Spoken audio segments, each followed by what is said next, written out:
இந்தியாவில் தமிழ்நாட்டை முதன்மை மாநிலமாக மாற்றி திராவிட மாடல் ஆட்சி நடத்தி இந்தியாவிற்கு மட்டுமல்ல உலகிற்கே தமிழ்நாடுதான் இன்றைக்கு வழிகாட்டுகின்ற மாநிலம் என்பதை எடுத்து காட்டிக் கொண்டிருக்கின்ற திராவிட சீமையின் நிரந்தர வேந்தன், தமிழ்புறத்தின் கருணை முதல்வர், மாண்புமிகு தமிழ்நாடு முதலமைச்சர் கழகத் தலைவர் அவர்களுடைய தலைமையில் நடைபெற்றுக் கொண்டிருக்கின்ற எங்களுடைய அன்பிற்கும் மரியாதைக்கும் உரிய மாவட்ட செயலாளர், சட்டமன்ற உறுப்பினர், நடைபெற்ற நாடாளுமன்ற தேர்தலில் மயிலாப்பூர் தொகுதியிலே நாடாளுமன்ற உறுப்பினராக கிட்டத்தட்ட 25,000 ஓட்டுக்கள் வாக்கு வித்தியாசத்தில் நான் வெற்றி பெற வேண்டும் என்று கட்சியினரோடு சேர்ந்து உழைத்து பெரும் வெற்றியை தேடி தந்திருக்கின்ற பெருமைக்கு சொந்தக்காரர் அன்பிற்குரிய தம்பி மயிலை தா வேலு அவருடைய இல்ல திருமணத்திலே கலந்து கொண்டு இங்கே சிறப்பித்து வரவேற்புரை ஆற்றி இருக்கின்ற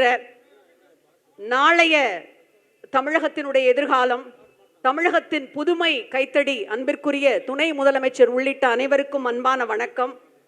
மணமக்கள் அன்பிற்குரிய அனுஷா, தன்ராஜ் இருவரும் திராவிட மாடல் ஆட்சியின் சிறப்பும் தமிழக முதலமைச்சரும் போல, தம்பி மரியாதைக்குரிய உதயநிதியும் சமூக நீதியும் போல என்றென்றைக்கும் இணைந்திருந்து சமூக நலத்தில் அக்கறை கொண்டு சிறந்த மணமக்களாக திகழ வேண்டும் என்று மனமாற வாழ்த்துகின்றேன். நன்றி.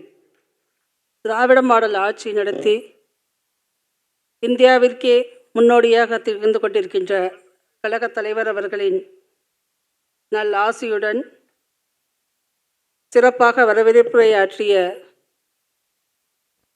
சமூக நீதியையும் சனாதனத்தையும் முன்னிறுத்தி கொண்டிருக்கின்ற மாண்புமிகு துணை முதலமைச்சர் அவர்களின் வரவேற்புரையுடன்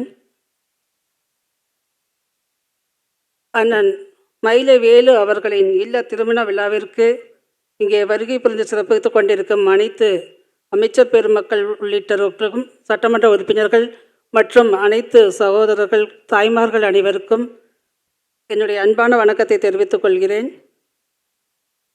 தலைவரும் உழைப்பும் போல மணமக்கள் ஒற்றுமையாக நீண்ட காலம் எல்லா வளங்களையும் பெற வாழ வேண்டும் என்று வாழ்த்துகிறேன். நன்றி, வணக்கம்.